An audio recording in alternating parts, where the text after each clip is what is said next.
section 5.2, frequency tables, histograms, and frequency polygons. So that is on page 213 of the textbook. In this chapter, we're talking about frequency distribution. So that's a set of intervals. So that could be in a table or it could be in a graph. And they're usually equal in width.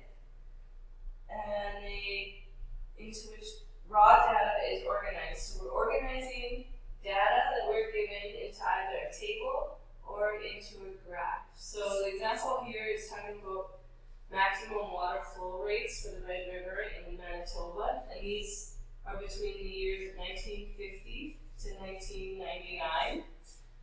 So if we wanted to do a frequency table to represent and organize our data, I will show you how to do that. So I'll open up a blank screen.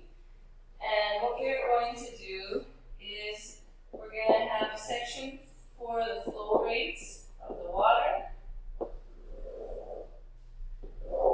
We are going to tally up how often that occurs, and then this will be the total of the tallies, so the number of years.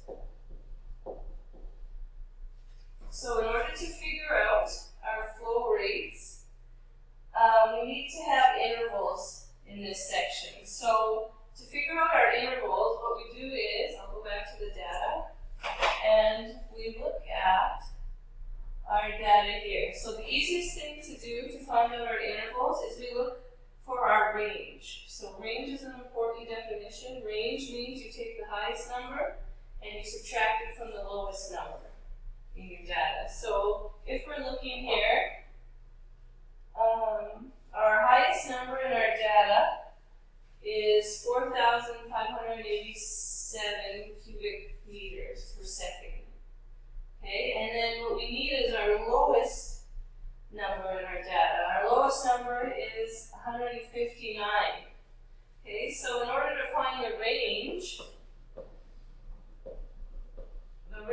is when we take 4,587 and we subtract it by 159.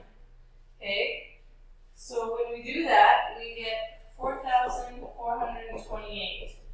Now to find out how many intervals, or what our intervals should be, we need to decide how many intervals we want. So say this is a lot of information, I'm going to have 10 intervals. Okay, so if I'm going to have 10 intervals, then I'm going to divide my information by 10.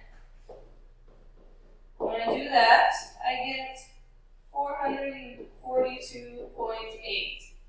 So if I was to round this up, I would probably just round up to 500. So my intervals are going to be to 500. Okay, so now I'll go back to my table. And my intervals are going to be from 0 to 500. 500 to 1,000. Because we're going up by 500 every time. 1,000 to 1,500. 1,500, 2,000, okay, and so on and so on. I'm not going to complete this whole table because it takes a long time, and you can see the example directly in your textbook on page 214. Okay, so now if we're looking for information from 0 to 500, then we need to count how many times we see any flow rates in between 0 to 500.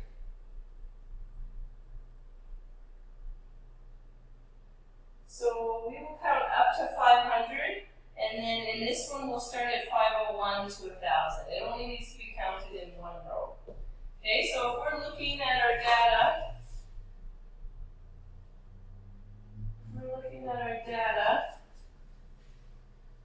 then we need to see how many are between 0 and 500. Okay, so we'll look through.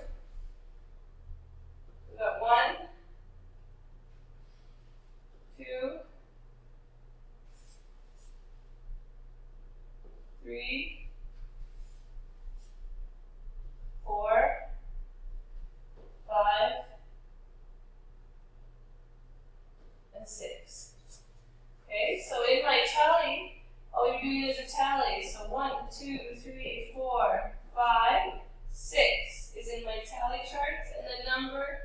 shows up is 6. Okay, and then you would carry on and you would look for anything between 501 to 1,000. And if we were to look at the data and we check it out, we would notice that it was 11. So you tally 1, 2, 3, 4, 5. 1, 2, 3, 4, 5, 6, 7, 8, 9, 10, 11, and you put the number 11 here. Okay, this is how you make a frequency table.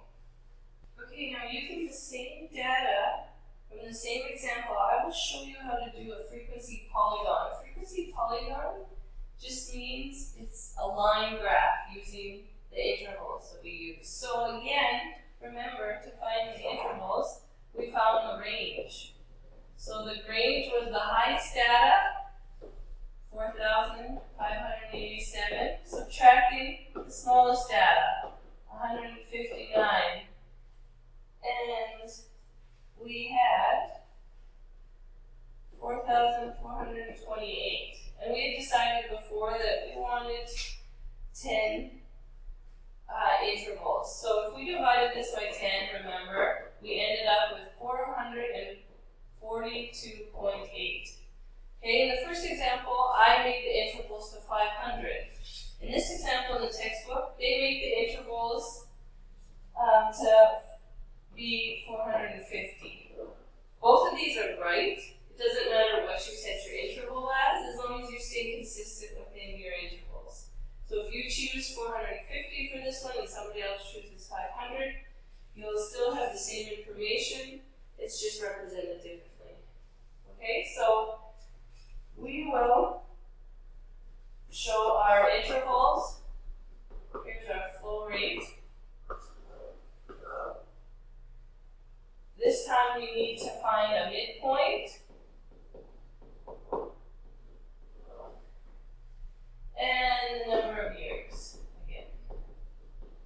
So our intervals this time, if you notice, our lowest data was 157. So if we make our intervals 150, and the interval range that we found was 450, so it would be 150 to 600. That has a difference between it of 450. So then that means we go 600 to 1,050. Again, it has a range of 450. Okay, and you would keep going to make sure you cover all of your data. So keep going. So now, what we need to do for the frequency polygon, in order to graph this, we need to find the midpoint.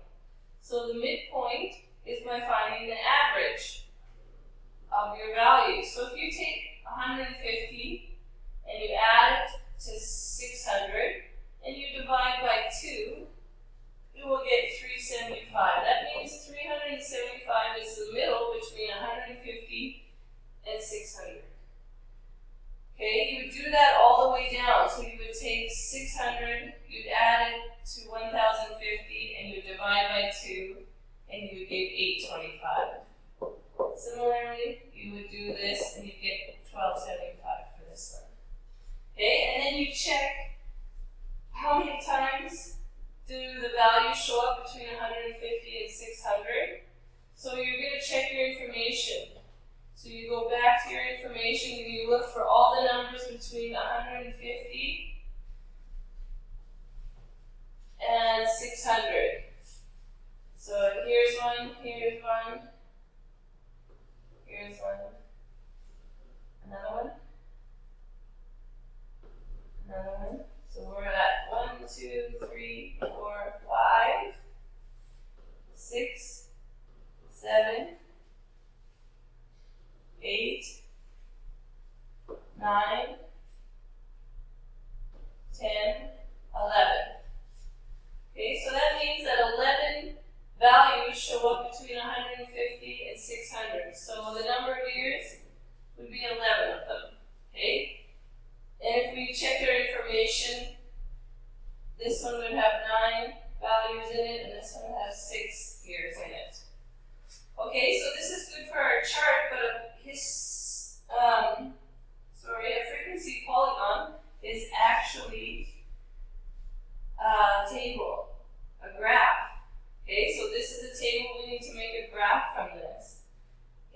so if you look on page 217 of your textbook, it shows, I can find it on my slides.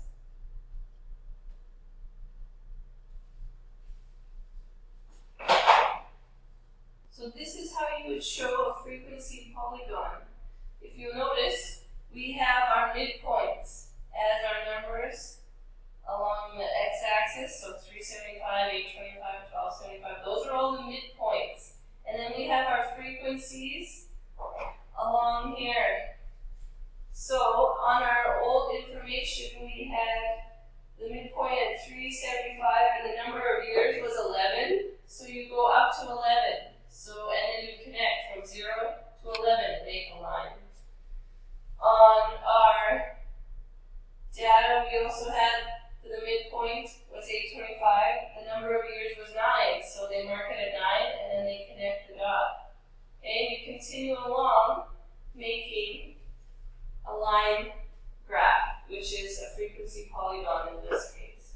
And the last way to represent this data is in a histogram. So a histogram has the same information as a frequency polygon. It's just represented in bar form. So this has your intervals, and this has your frequency along the side. So this is looking at magnitudes of earthquakes between 2005 and 2009. It says which of these years could have had the most damage from earthquakes. So if we look, the higher the magnitude on an earthquake, the more damage or likely to be damaged there are. So if we look, this one had a high amount of earthquakes between a magnitude of 4 and 5. They had about 16 earthquakes that were between magnitude 4 and 5. So they had a high amount of strong earthquakes. So it would be safe to say